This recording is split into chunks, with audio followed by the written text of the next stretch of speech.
मित्रों, दुनिया के सभी धर्म या संप्रदाय में मोक्ष और वैराग्य की बात कही जाती है, यानी मरने के बाद की दुनिया, स्वर्ग, नर्क, हैवान, हेल, जन्नत, दोजख इत्यादि। आप मरने के बाद स्वर्ग में जाना चाहते हैं तो इसलिए अच्छे कर्म करें। हिंदू धर्म मानने वाले लोगों में अच्छे कर्म के साथ हमेशा शाकाहारी या मांसाहारी भोजन को लेकर बहस होती रहती। वैसे मनुष्य अपने शुरुआत के दिनों में जीवित रहने के लिए भोजन में शाकाहार और मांसाहार दोनों को सदियों में शामिल करता आ रहा है और हमारी पाचन क्रिया दोनों प्रकार के भोजन को पचाने में सक्षम भी है। लेकिन जब मनुष्य को ज्ञान हुआ और धर्म ग्रंथों की रचना हुई, तब भोजन को लेकर कई नियम बनाए जाने लगे। जो लोग हिंदू धर्म को अच्छे से नहीं जानते हैं, तो ऐसे लोगों के दिमाग में एक भ्रम है कि क्या हिंदू धर्म में मांस खाने से मना किया गया है, और इसका कारण मन में वेदों के विषय में बैठी शंका है, जिनकी वजह से वे ये समझते हैं कि वेदों में पशु बलि, मांसाहार आदि वर्जित है। कुछ लोगों का तो ये भी मानना है कि वेद मांस भक्षण को जायज बताता है, लेकिन ये सच नहीं है। सच तो ये है कि वेदों में स्पष्ट रूप से बताया गया है कि पशु हत्या अर्थात पशु बलि पाप की श्रेणी में आता है। वेद और पुराण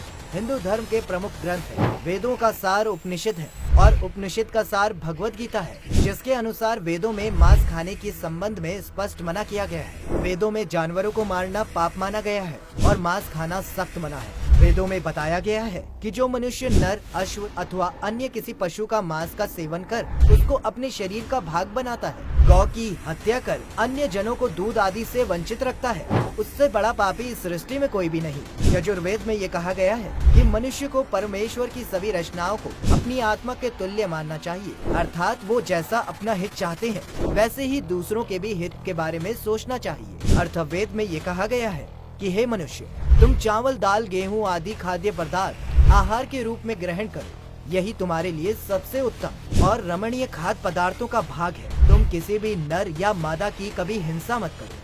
वो लोग जो नर एवं मादा भ्रूण और अंडों के नाश से उपलब्ध हुए मांस को कच्चा या पकाकर खाते हैं, तुम्हें उनका विरोध करना चाहिए।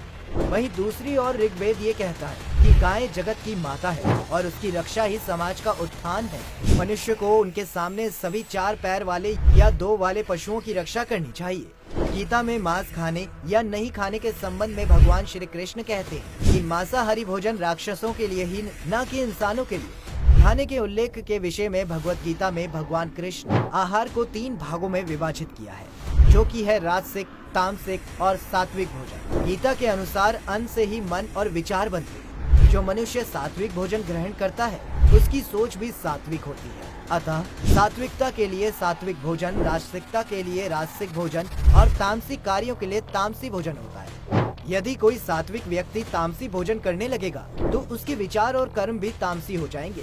भगवान कृष्ण कहते हैं मांस एक तामसिक भोजन है, जिसके सेवन से मनुष्य की बुद्धि क्षीण होने लगती है और मनुष्य अपनी इंद्रियों पर से नियंत्रण खो देता है।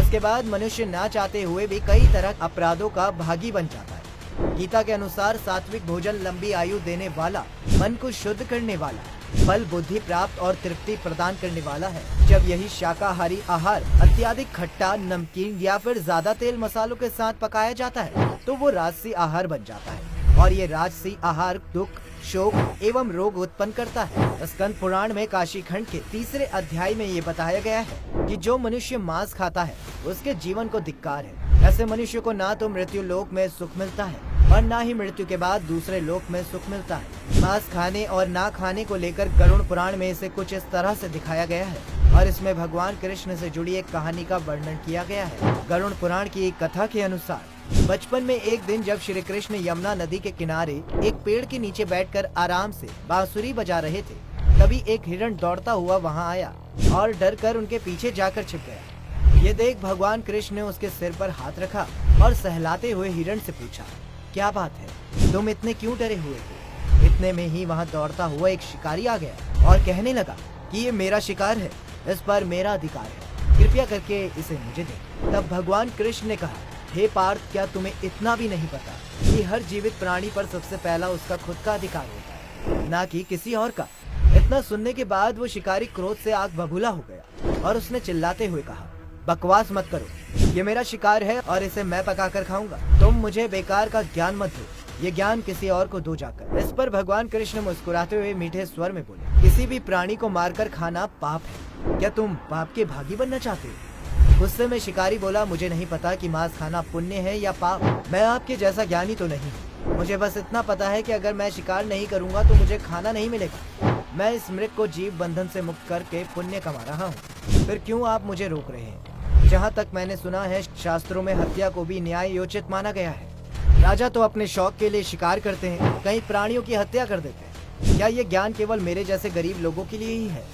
इतने सारे तर्क देने के बाद शिकारी ने फिर कृष्ण से पूछा, अब तुम बताओ, मांसाहार पुण्य है या पाप? शिकारी के मुख से ऐसी बातें सुनकर भगवान श्री कृष्ण समझ गए कि मांस खाने से इसकी बुद्धि तामसिक हो गई है। इसने अपने सोचने समझने की शक्ति खो दी है। तो इस कथा को सुनने के बाद स्वयं परमात्मा से ज्ञान पाकर शिकारी परिपूर्ण हो गया और उसे ज्ञान की प्राप्ति हो गई। वो जान गया था कि महानता जीवन लेने में नहीं बल्कि जीवन देने में। शिकारी ने भगवान के आगे हाथ जोड़े और वहां से चला गया। और जाते जाते उसने कसम खाई कि वो अपने संपूर्ण जीवन में किसी को भी कभी चोट नहीं पहुंचाएगा। तो मित्र, जीवन का मूल्य भगवान श्री कृष्ण हमें इस कथा के जरिए समझाना चाहते हैं कि हमें ये नहीं भूलना चाहिए कि जिस तरह से हमें अपनी जान प्यारी है, उसी तरह से सभी जीवों को भी अपनी जान प्रिय है।